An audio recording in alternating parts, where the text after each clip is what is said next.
Hindus में यानी pre Aryan culture में बीफ या गोमांस खाया जाता था। आपने एक और किताब में बात कही कि जो आप गौरक्षक से मिली, वो करीबन उनकी जो एज ग्रुप था वो या तो 18 से कम का था या 18 से 20 से 22 साल के लोग उसमें ज़्यादा थे।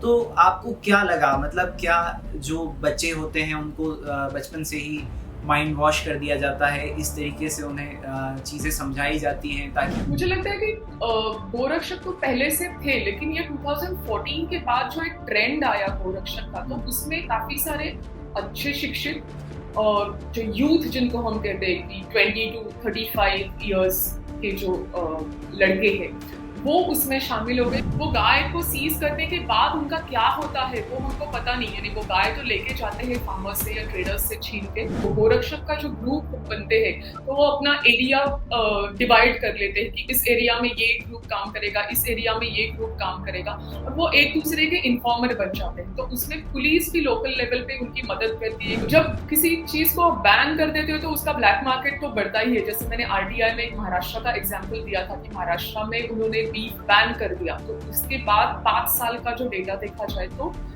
बीफ का स्मगलिंग बढ़ गया था महाराष्ट्र में।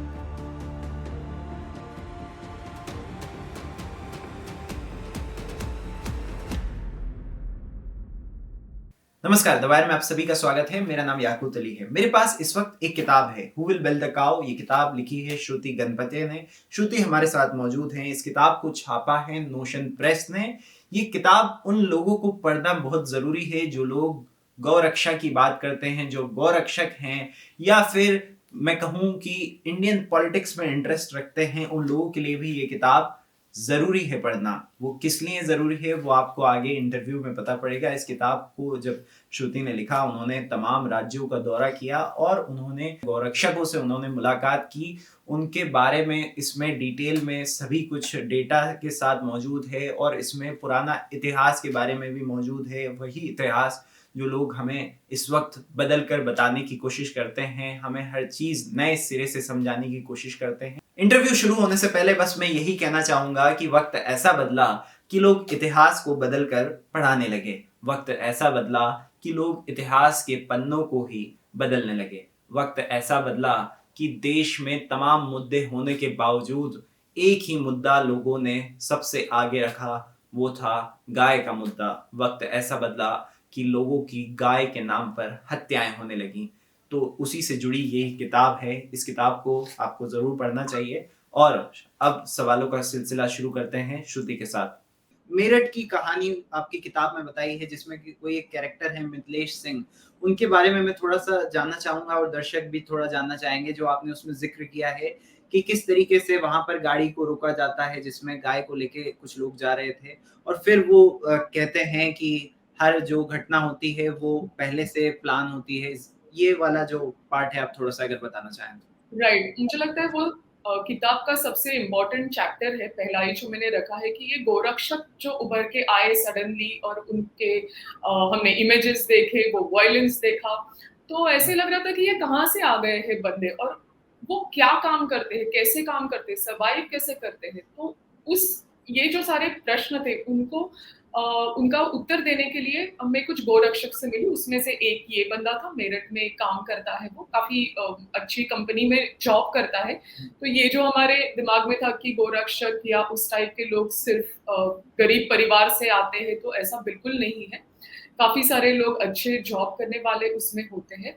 तो उन्होंने काफी वो और उनके जैसे काफी सारे गोरक्षक से बात करके उनका जो फंक्शनिंग है वो जो उभर के आया वो मुझे बहुत ही डरावना लगा। और अब हम इमेजिन कर सकते हैं कि ये पूरा मुस्लिम कम्युनिटी के खिलाफ उनका कैंपेन था और किस तरीके से, किस प्रेशर में वो कम्युनिटी रह रही होगी। जैसे उन्होंने जिक्र किया काफी सारी बातों का। जब मैंने उनको पूछा कि आपको इन्फॉर्मेशन कहाँ से मिलती है कि यहाँ से गाय या बैल का ट्रक जा रहा है या इस गांव में गाय मर गई है, तो उन्होंने सिंपली बोला कि हम हर एक घर पे, मुस्लिम घर पे नजर रखते हैं। तो मैंने बोला ये कैसे करते हो आप?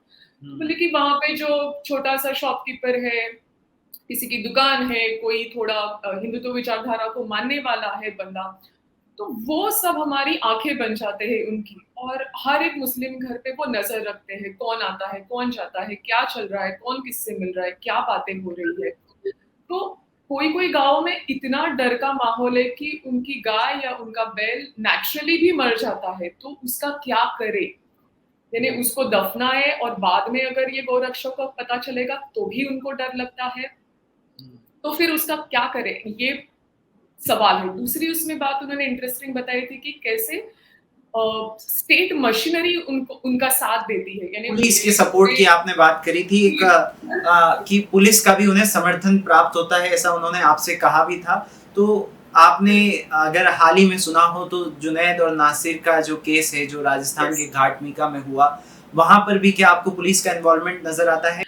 मैं ये स्पेसिफिक केस के बारे में तो नहीं बात कर पाऊँगी, लेकिन पुलिस की इन्वॉल्वमेंट इस तरीके की होती है कि उनका एक वो गोरक्षक का जो ग्रुप बनते हैं, तो वो अपना एरिया डिवाइड कर लेते हैं कि इस एरिया में ये ग्रुप काम करेगा, इस एरिया में ये ग्रुप काम करेगा और वो एक-दूसरे के इन्फॉर्मर बन जाते हैं। तो उसमें पुलिस भी लोकल लेवल पे उनकी मदद करती है कि समझो कोई ट्रक पुलिस ने उसको पकड़ा और उनसे चलो कुछ पैसा लेके छोड़ दिया। तो वो वहाँ वहाँ तक नहीं रुकता है, वो एरिया के गोरक्षक ग्रुप को इन्फॉर्म कर देते हैं, सो दैट आगे जाके फिर से गोरक्षक उनको पकड़ते हैं, फिर से मनी एक्सटॉर्शन होता है और ऐसा कर कर के उनका अगर नसीब बचा हुआ तो वो घर तक पहुँच जाते हैं। नहीं तो काफ़ी सारे जो वॉयलेंस के इंसिडेंट हमने देखे हैं, तो वो यही थे कि वो कैटल बाज़ार से गाय-भैंस जो कुछ है वो लेके जा रहे हैं और उनको बीच में रोका गया और उनका कुछ भी बिना सुने, उनका कुछ भी बात बिना समझे उनको मारा है, पीटा है या मार दिया गया है। तो पुलिस उसमें काफ़ी हद तक इन्वॉल्व होती है। ये काफ़ी सारे केसेस में वो भी हुआ है जो अभी रिसेंटली हुई है जिसका आपने ज़िक्र किया कि उसमें पुलिस का भी लेना-देना रहता है और बिना सिस्टम के इसमें इन्वॉल्व हुए गोरक्षक काम नहीं कर सकते क्योंकि उनके मन में वो डर ही नहीं है कि उन्होंने अगर कुछ गलत किया, उन्होंने किसी को मारा-पीटा तो उनको पनिशमेंट हो जाएगी, उनको उसकी शिक्षा मिलेगी, उनके खिलाफ कुछ केस रजिस्टर होगा, नहीं। केस रजिस्टर होता भी है बट आगे उसका कुछ नहीं होता है। यानी अगर आरटीआई का रिकॉर्ड हम देखें, तो पुलिस ने कुछ रिकॉर्ड रखा ही नहीं है कि कितने केसेस आपने रजिस्टर किए गोरक्षक के खिलाफ और कितने केसेस में उनको एक्चुअली शिक्षा हुई है। बहुत ही रेयर केस में किसी को पनिशमेंट हुई होगी। तो इसके लिए जो सिस्टम उनके साथ इन्वॉल्व्ड है, उसके वजह से गोरक्षक और उनकी संगठनाओं का डर चला गया है। यानी वो कुछ भी करके आराम से जी सकते हैं नॉर्मल लाइफ। सिस्टम की आपने इन्वॉल्वमेंट की बात करी तो उससे जुड़ा मुझे एक और वाकया याद आया जो जिस तरीके से आपने स्टेट फंडिंग्स की बात करी है, जो अलग अलग स्टेट की जो फंडिंग है गौशाला को जिस और आपने गुजरात का भी जिक्र किया जहाँ से प्रधानमंत्री मोदी आते हैं 2001 से लेकर 2013 तक वहाँ पे किस तरीके से जो फंड जो है करीब 100 करोड़ पहुँच गया था अगर मैं गलत नहीं हूँ तो 2013 में। बिल्कुल, उन्होंने अगर आप देखेंगे तो एवरी ईयर उन्होंने फंडिंग बढ़ाया है गोरक्षा के काम के लिए। अलग-अलग काम उन्होंने बोले कि ब्रीडिंग को इम्प्रूव करना है, गौशाला बनाना है। लेकिन उसमें से सबसे इंटरेस्टिंग बात है कि वो गोरक्षक को पैसे दे रहे हैं, उसको सर्टिफिकेट दे रहे हैं और वो क्या बोलते हैं यानी आप बढ़ावा दे रहे हो गोरक्षा जैसे वॉयलेंस को, गोरक्षक को सर्टिफिकेट और पैसा देके कि आप खबर दो हमको, हम आपको पैसा देंगे और सर्टिफिकेट देंगे। तो हम किस तरीके का प्रैक्टिस, किस तरीके की हिंसा को सपोर्ट कर रहे हैं और वो गवर्नमेंट सपोर्ट कर रहा है। तो ये बहुत ही शॉकिंग बात है, गुजरात गवर्नमेंट हो, जैसे इवन महाराष्ट्र या हरियाणा का भी आप अगर लॉ देखेंगे काउ प्रोटेक्शन का, तो उसमें ऐसा मेंशन है कि गोरक्षक यानी any person can raid seize the premises based on doubt.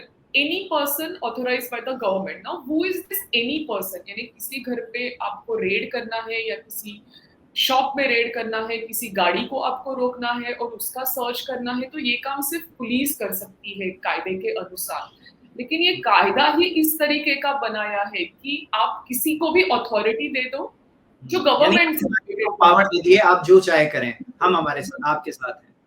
बिल्कुल। मैं आपसे ये भी जानना चाहूंगा जब स्टेट जो है गौशाला को फंड कर रहा है, ठीक है, लेकिन क्या वो फंड जमीनी स्तर पे वाकई में गायों की भलाई में इस्तेमाल आ रहा है? एक तो सब गौशाला हमारे लिए खुली नहीं है। एज़ अ जर्नलिस्ट मैंने 3-4 गौशाला को विज़िट किया, बट बाकी काफ़ी सारी गौशाला ऐसे कि जहाँ हमको एंट्री ही नहीं मिलती है। तो हुँ, हुँ। उसके बंद गौशाला में क्या होता है हमको पता नहीं। जब कभी काफ़ी सारे जानवर मर जाते हैं उसमें से, तो हमको शायद खबर देखने को मिलती है अखबार में या वेबसाइट पे कि ये गौशाला में ये हो गया।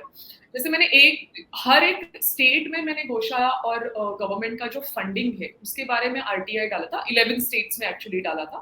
जी। लेकिन सिर्फ झारखंड ने मुझे उसमें रिप्लाई दिया कि उन्होंने कितना गौशाला पे उन्होंने कितना खर्च किया, लेकिन वो बहुत ही माइनर अगर आप देखे जाए तो वो खर्चा है। हुँ, और उन्होंने एडमिट भी किया है कोई-कोई जगह पे करप्शन हुआ है, तो उनके कैग रिपोर्ट में वो मेंशन है। लेकिन हुँ, ये ट्रांसपेरेंसी बाकी किसी स्टेट ने दिखाई नहीं है। तो ये सबसे बड़ा सवाल यही है कि गौशाला का ज़मीन कहाँ से आता है, वहाँ का जो फंडिंग है उसका एग्ज़ैक्टली क्या होता है? गवर्नमेंट के पास कुछ भी मॉनिटरिंग सिस्टम नहीं है, तो गौशाला के पीछे क्या होता है ये किसी को मालूम नहीं। हम जिन गौशाला को विज़िट करते हैं वहाँ का थोड़ा-फार अंदाज़ा लगा सकते हैं। जैसे एक गौशाला में मैं गई थी कि जो प्राइवेट गौशाला थी और वहाँ पे हरियाणा एरिया में, वहाँ पे 5,000 से ज़्यादा जानवर को गाय, भैंस और बैलों को रखा गया था। तो मैंने उनको पूछा कि आपका खर्चा कितना आता है अगर 5,000 से हुँ, ज़्यादा जानवर है? तो उन्होंने बोला 1 लाख रुपया दिन का खर्चा है। तो अभी 1 लाख रुपया दिन का खर्चा ये काफ़ी बड़ी रकम है। तो वो कहाँ से जमा होता है उसका उनके पास कोई क्लियर जवाब नहीं था, या फिर वो देना नहीं चाहते थे। तो उन्होंने बोल दिया कि लोग हमें डोनेट करते हैं पैसा। तो ये भी एक तरीका है कि हुँ, गवर्नमेंट फंडिंग तो मिलता ही है, ऊपर से लोग धर्म के नाम पे पैसे डोनेट भी कर देते हैं। लेकिन इसका हिसाब-किताब या उसको अकाउंटेबिलिटी कुछ नहीं है, वो हुँ, खर्चे का कि वो गाय पे ही खर्च हो रहा है, किसी और पे खर्च हो रहा है, क्या हो रहा हुँ, है एग्ज़ैक्टली वो हमको कुछ भी पता नहीं है। दूसरा गौशाला का इस्तेमाल ऐसे होता है कि जब ये गोरक्षक जो पकड़ लेते हैं ट्रेडर्स को या फार्मर्स को, गाय, भैंस को यहाँ से वहाँ ले जाते हुए, तो वो पकड़ के वो गाय को गौशाला में रखा जाता है। फिर उनका यानी वो ट्रेडर तो इतना डरा हुआ हो रहेगा या फार्मर कि वो आके तो पूछेगा ही नहीं कि चलो मेरी गाय छुड़ाने के लिए मैं आया हूँ या उसको छोड़ दो। हुँ, तो वही गाय या जो बैल होता है वो बाद में स्लॉटरिंग के लिए गौशाला से निकल जाते हैं। तो ये गौशाला ना एक ऐसा सपोर्ट सिस्टम बन गया है ये पूरी एनवायरनमेंट में काऊ स्लॉटरिंग के, कि उसको एक क्या बोल सकते हैं कि गोरक्षक को वो काफ़ी हद तक मदद मिलती है गौशाला से। तो हुँ, जो आपका सवाल था कि पैसा कहाँ खर्च हो रहा है, तो ये तो सबसे बड़ा सवाल है कि पैसा कहाँ खर्च हो रहा है। क्योंकि हुँ, अगर पैसा खर्च हो रहा है, तो हमारे जो गाय है, उनका नंबर इससे बढ़ना चाहिए, वो नंबर तो सेंसस दिखा रहा है कि उतना नहीं बढ़ रहा है, क्योंकि ये मूवमेंट है उसको 150 इयर्स की हिस्ट्री है, 150 इयर्स से ये चल रही है, लेकिन उस हिसाब से गाय का पॉपुलेशन तो बढ़ा हुआ नहीं दिख रहा है। उल्टा बैल का अगर पॉपुलेशन देखेंगे तो वो बहुत ही ड्रास्टिकली कोई-कोई स्टेट्स में कम आया है, तो उसका अच्छा। सवाल का जवाब हुँ, नहीं जानते कोई। हुँ, हुँ। कुछ लोग ये भी कहते हैं कि जो गौ रक्षक हैं, वही गौ तस्कर हैं। इस बात में आपको कितनी सच्चाई नज़र आई? हो सकता है, क्योंकि वो गाय को सीज़ करने के बाद उनका क्या होता है वो हमको पता नहीं है। यानी वो गाय तो लेके जाते हैं फार्मर्स से या ट्रेडर्स से छीन के हुँ, और उनको गौशाला में रखते हैं, और जैसा मैंने कहा कि ये मेरा ऑब्जर्वेशन ऐसा है कि वही गाय और बैलों को बाद में स्लॉटरिंग के लिए ले चुपके से यही गोरक्षक लेके जाते हैं। और हुँ, गवर्नमेंट का लोकसभा में दिया हुआ रिटन रिप्लाई है, उसमें गवर्नमेंट ने ये एग्री भी किया है, सेंट्रल गवर्नमेंट ने, कि अपना जो बॉर्डर है बांग्लादेश के साथ या नेपाल के हुँ। साथ, तो वहाँ पे काफ़ी हद तक ये कैटल स्मगलिंग होता है। उन्होंने नंबर्स भी दिया है उसका कि ये स्मगलिंग हो रहा है। आपने एक और किताब में बात कही कि जो आप गौरक्षक से मिली, वो करीबन उनकी जो एज ग्रुप था, वो या तो 18 से कम का था या 18 से 20 से 22 साल के लोग उसमें ज़्यादा थे। तो आपको क्या लगा? मतलब क्या जो बच्चे होते हैं उनको बचपन से ही माइंड वॉश कर दिया जाता है, इस तरीके से उन्हें चीज़ें समझाई जाती हैं ताकि मुझे लगता है कि गोरक्षक तो पहले से थे, लेकिन ये 2014 के बाद जो एक ट्रेंड आया गोरक्षक का, तो हुँ, उसमें काफ़ी सारे अच्छे शिक्षित जो यूथ जिनको हम कहते हैं कि 20 टू 35 इयर्स के जो लड़के हैं, वो उसमें शामिल हो गए, क्योंकि हमने गोरक्षक को एक प्रेस्टीज इश्यू बना दिया। और अगर आप स्मॉल टाउन में देखोगे, तो हुँ, वहाँ पे हर एक यानी भारत जैसे कंट्री में हर एक लड़के का, हर एक यूथ का एक सपना होता है कि मुझे कुछ बनना है, सोसाइटी में अपना नाम कमाना है। तो अगर गवर्नमेंट ही आपको एक प्रेस्टीज दे रही है एज़ अ गोरक्षक, तो कौन नहीं बनना चाहेगा? तो वो ऐसे मशरूम की तरह काफ़ी सारे गोरक्षक 2014 के बाद और उनकी संगठना बन के आए थे, क्योंकि एक पहले जो काम था वो थोड़े गिने-चुने लोग करते थे कि जो आइडियोलॉजी को डेडिकेटेड है, तो मुझे नहीं लगता कि उनका सबका ब्रेन वॉश किया था। बट उन्होंने वो अपॉर्च्युनिटी देखा कि अगर मैं ये ऑर्गेनाइजेशन जॉइन करूँ तो मुझे एक सोशल स्टेटस मिलता है, और मैंने ये देखा है कि गोरक्षक का एक सोशल स्टेटस वो जगह पे होता है। लोग उनको अपना क्या बोलते हैं, थोड़ा फैमिली झगड़ा सॉल्व करने के लिए, या बस्ती में कुछ झगड़ा हो रहा है वो सॉल्व करने के लिए बुलाते हैं। So they become like a leader, local leader in that area. फिर उनको इलेक्शन के लिए यूज किया जाता है, स्पीचेस देने के लिए बुलाते हैं, फिर अलग उन्हें अलग फिर प्रोग्राम में सम्मानित बुलाते करने हैं। लगते हैं। तो आप इमेजिन कर सकते हैं कि अगर यूथ को इतना महत्व दिया जा रहा है किसी पॉलिटिकल पार्टी की तरफ से या समाज की तरफ से, तो वो तो ज्वाइन करेगा ही ये जो मूवमेंट है वो। तो उसमें काफी सारे लोग वो ग्लैमर देख के मुझे लगता है उन्होंने ये गोरक्षक बन गए थे, और फोटो खींचने के लिए शायद ये बन गए थे, क्योंकि वो इजी वे था ना एक नाम कमाने का।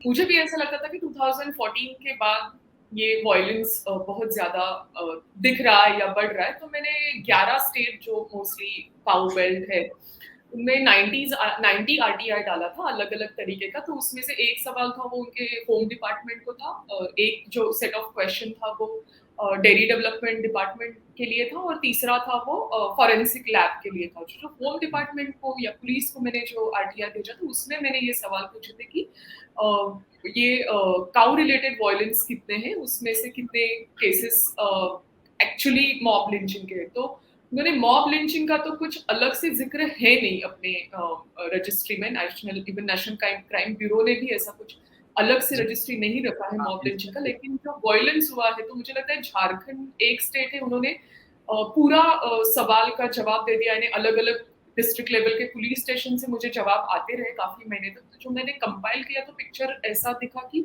वहाँ पे काफी बीजेपी और झारखंड मुक्ति मोर्चा का गवर्नमेंट आता जाता रहा है। तो जब भी कभी बीजेपी का गवर्नमेंट वहाँ पे आया है, वहाँ पे नंबर ऑफ केसेस वायलेंस के बढ़ गए हैं, ये हम देख सकते हैं। लेकिन यही केस अगर हम हरियाणा में देखें, जैसे हरियाणा में भी मुझे पूरा जवाब इसका भेजा था, तो वहाँ पे तो कांग्रेस और बीजेपी की गवर्नमेंट पलटी-पलटी आती रही, और उसके बाद बीजेपी की गवर्नमेंट है। तो उसमें लेकिन हरियाणा में ये पैटर्न है कि गवर्नमेंट कोई भी हो, केसेस तो इक्वली हाई है और वो बढ़ते जा रहा है। तो यस, बीजेपी का एक उसमें मुद्दा आता ही है कि जहाँ पे बीजेपी गवर्नमेंट आया है वहाँ पे हम वायलेंस ज्यादा देखते हैं, या जो कानून है इससे लेके गोरक्षा से लेके, वो काफी स्ट्रिक्ट करने का काम उन्होंने किया है उनकी गवर्नमेंट। एक आपने जिक्र किया इसमें कि किस तरीके से मुगल्स को ब्लेम किया जा रहा है। अभी उन्होंने बीफ ईटिंग की शुरुआत करी, लेकिन ये अलग अलग सिविलाइजेशन का बीफ ईटिंग हिस्सा रहा है, उसके बारे में अगर आप बताएं। बिल्कुल।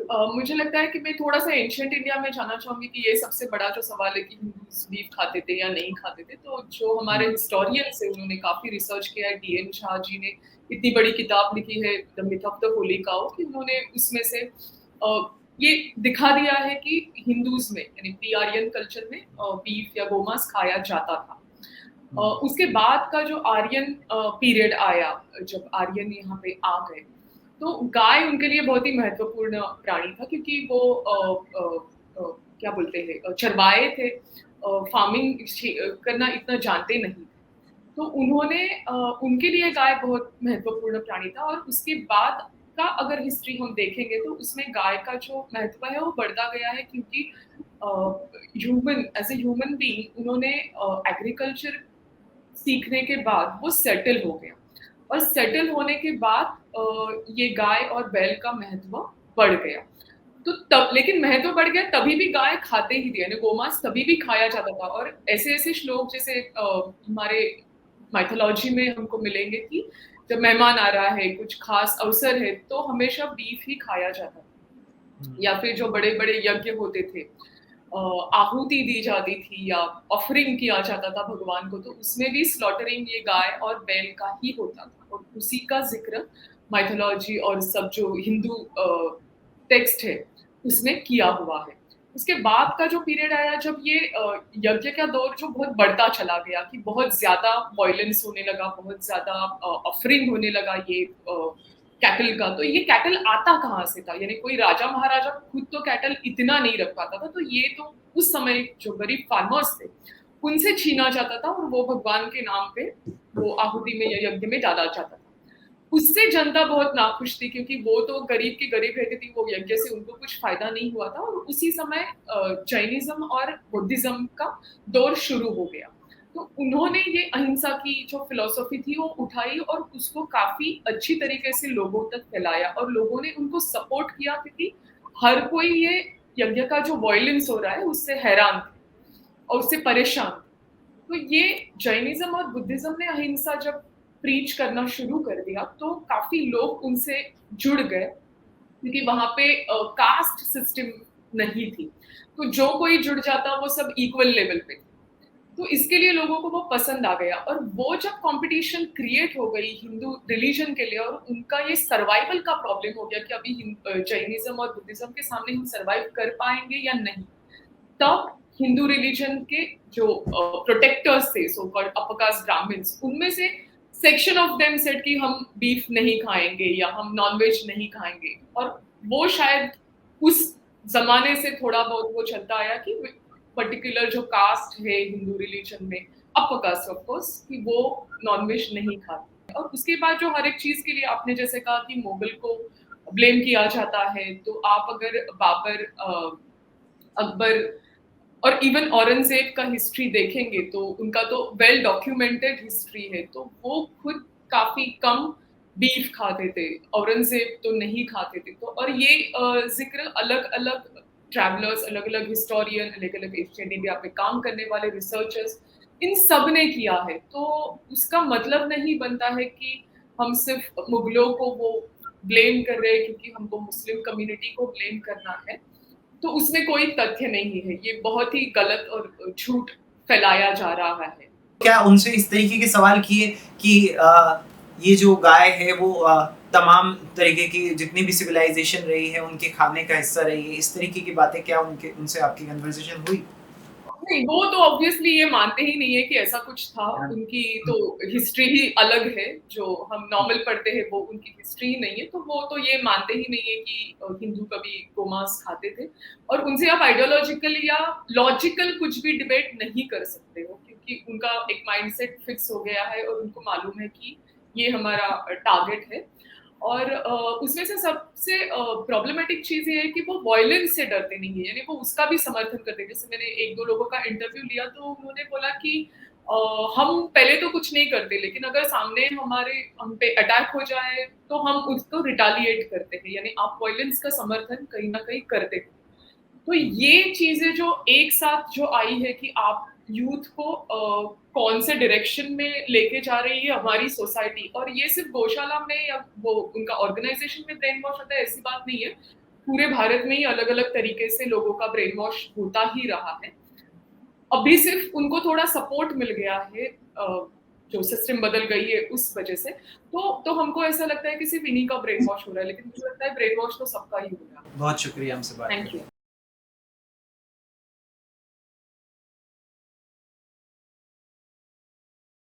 द वायर के और वीडियोस देखने के लिए सब्सक्राइब करें और बेल आइकन पर क्लिक करें। स्वतंत्र पत्रकारिता की आर्थिक मदद करने के लिए डिस्क्रिप्शन में दिए गए लिंक पर जाएं और अपनी राशि चुनें।